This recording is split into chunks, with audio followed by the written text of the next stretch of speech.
welcome to Nice Bossy with Emma Siebold. Hello. I am absolutely delighted to be back with another episode. Today, I want to talk to you about how to build resilience during tough times. Now, we are experiencing collectively a particularly tough time at the moment, and it's one of the biggest challenges is how we navigate the tough times and how we come out the other side. I have had a really blessed life. I have an amazing family. I'm very lucky in so many ways, but I have had a lot of challenges in my life and a lot to overcome. And so I think I can speak to building resilience during tough times. In my next episode, I'm actually going to talk about my experiences of grief. So I'll touch on them very lightly in this episode just to give you the context for some of my harder times. But I'm actually going to dig a little deeper in the next episode, talking more openly and more personally about my experiences of grief and heartbreak. But talking about tough times, firstly, I want to talk about the topic that I ended my last episode on, and that is sometimes life feels a little bit tricky and a little bit stuck, and it feels like you're in, I call it sort of the mud, and it's when you're feeling like you're not moving forward or you're feeling uninspired or just generally feeling lethargic. And when I say lethargic, I actually mean emotionally and mentally lethargic. You might be physically lethargic as well, but emotionally and mentally lethargic. We all have times like these. I heard a really amazing description or amazing explanation of the expression the dark night of the soul. I don't know if you've heard of that, but so the dark night of the soul essentially just means when you're feeling, probably when you're feeling at your worst or feeling your saddest or least connected. The way that it was described to me is that the dark night of the soul is that feeling, those feelings that happen when you know that you're no longer the person you used to be, but you don't yet know who you're becoming. I'm going to say that again because I find it just so magical, and really there's certain phrases that I've picked up along the way that I feel just invoke so much feeling in me, and this is one of them. So the dark night of the soul is when you know that you are no longer the person you used to be. So the things that you used to like or do, or the person you used to present yourself to the world as, you're not that person anymore, but you don't yet know who you're becoming. I just love it so much. You're in this feeling of stuckness. And I want to tell you that I have been there, and I have been there for long periods of time. Most recently, I probably spent almost 2 years in that dark night of the soul. And for me, it was all about my business and knowing that I wasn't, like, I'm 41 now, which, wonderful and fabulous. And I feel amazing and I love my life and I'm super healthy and super fit, or fit enough. Certainly fit enough for someone working in my industry, fit enough for anyone really. But I know that where I have been, which is doing online workouts and presenting myself as this, head of a fitness company, it wasn't quite gelling with me anymore. I needed something more. And I've sat with that for a really long time and almost resisting this role that I'd created for myself over the previous 8 years. So Bar Body's almost 10, turning 10 really soon.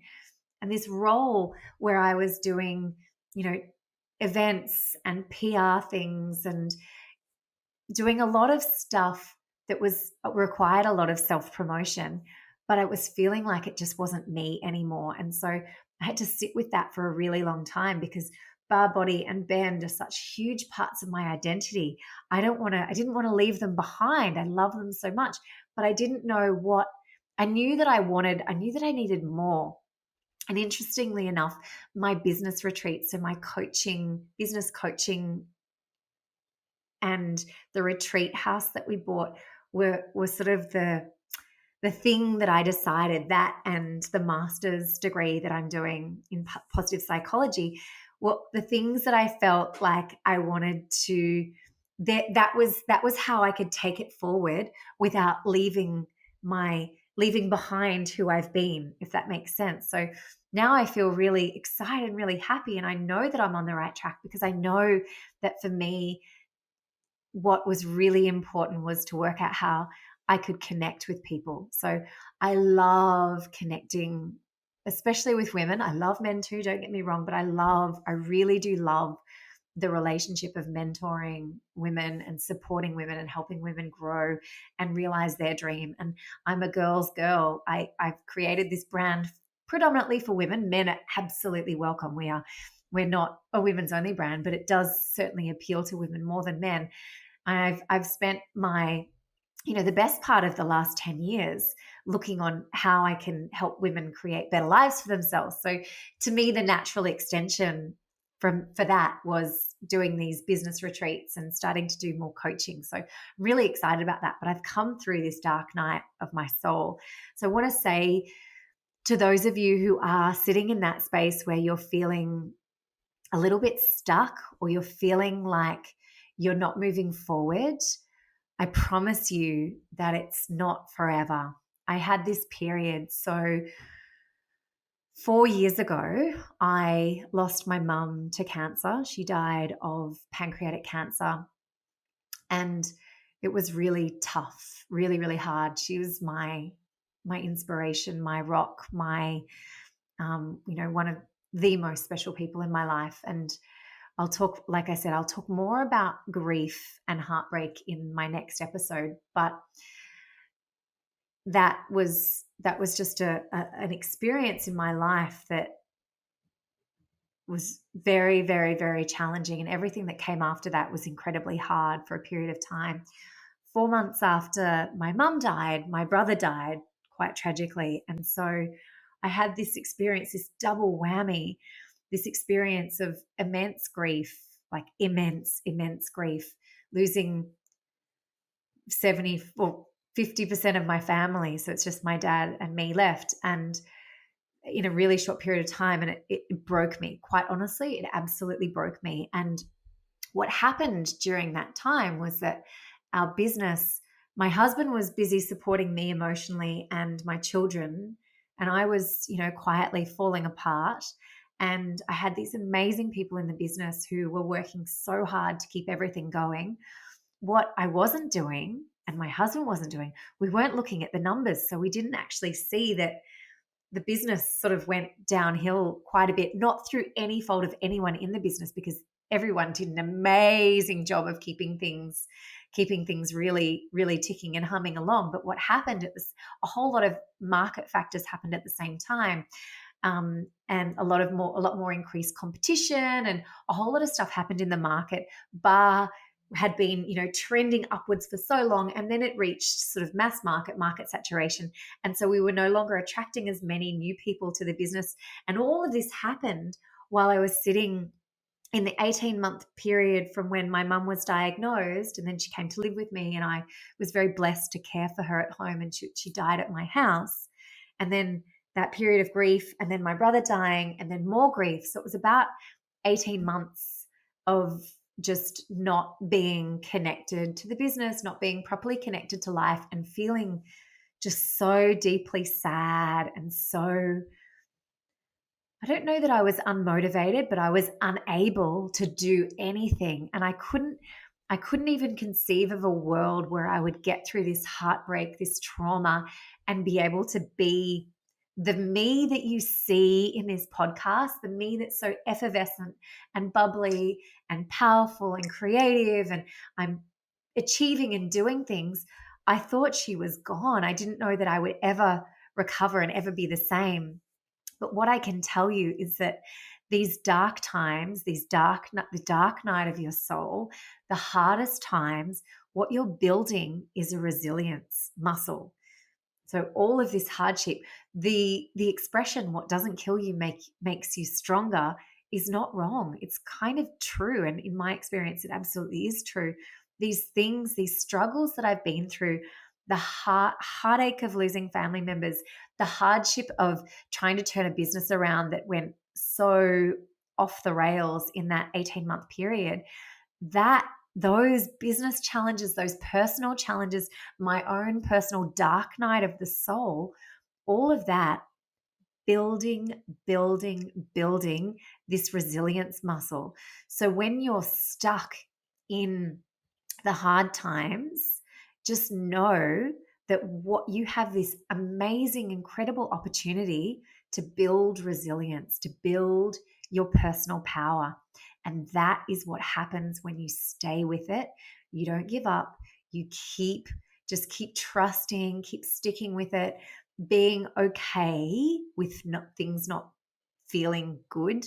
That's another superpower, I think, is being able to be okay with when things aren't going well and try to envisage an outcome, try to imagine a world where things are going well again, and just keep going. So this resilience muscle means that when you get more difficult things piled on, it's not as hard because you have a really strong resilience muscle. So an example of that is, for me, COVID. This experience of COVID hitting. The early stages of COVID for us was so hard. My husband and I own our business. We don't have any investors. We personally guaranteed most of our leases. We thought we were going to lose everything in the early weeks of when COVID hit in 2020. We thought we'd lose our home. We thought we'd lose our business, everything. And so even in that time, even in that really challenging time, I could recall my experiences of grief and say to myself, as hard as this is, it's not as hard as what I've been through before. It doesn't even come close to the struggles that I've had in the past. And so I will be okay. And that's my resilience muscle powering up to say, I can do this. I've done it before. I can do it again. So as much as you might be going through struggle yourself right now, you might be finding life really, really challenging, I can promise you that things will get better. I know that certainly right now we're in the midst of the second wave of COVID in Australia, the big Delta strain outbreaks, and that's proving to be really quite challenging. But there is an end in sight. Pandemics don't last forever. There is an end in sight. We are going to get to the other side of this, and you will have built your resilience muscle just by staying in it, staying in the game. So I will give you a little caveat though. When we talk about building the resilience muscle, it doesn't mean that it's all easy, that once you get through the other side of it, that you should be expected for things to be easy or for things to go back to normal completely. It's not. It's a process, and if you are struggling and you're having this experience of thinking, gee, I don't know what she's talking about, my resilience muscle isn't there, I feel really despondent and flat, that's okay. That, believe it or not, the resilience muscle is still building, and it's okay to be in this moment of stuckness, in this moment of sadness, or having these really hard times. It's okay to surrender and just be with the feelings. So you don't have to keep trying to bounce back. When I talk about building the resilience muscle, it's not about trying to make yourself get stronger. That actually happens as a byproduct of just getting through hardship. You don't actually need to do anything other than survive. So you don't have to actively do anything to build your resilience muscle. You don't have to, heaven forbid, try to manufacture situations that will give you this sense of hardship so that you can build your resilience muscle. What you can do is just surrender to the situation that you're in and know that in these hardest times, that's when you're building the resilience muscle, and you can come out the other side and you will be stronger, you'll be more powerful, you'll be more ready to take on the world. So if you are feeling challenged, sad, stuck right now, just know that it's not going to last forever, but you will have this lasting gift of resilience. Thank you so much for joining me today. I can't wait to talk to you in my next episode, where I'll deep dive into my experience, my personal experiences of heartbreak and grief, and how transforming they are. Well, that's it for today's episode. If you want more from me, visit my website, emmasebold.com, for show notes and all sorts of goodies. Or follow me on Instagram at @emmasebold_. Thanks again for listening, and I hope I can help you live your richest, most magical, most successful, and aligned life. Until next time.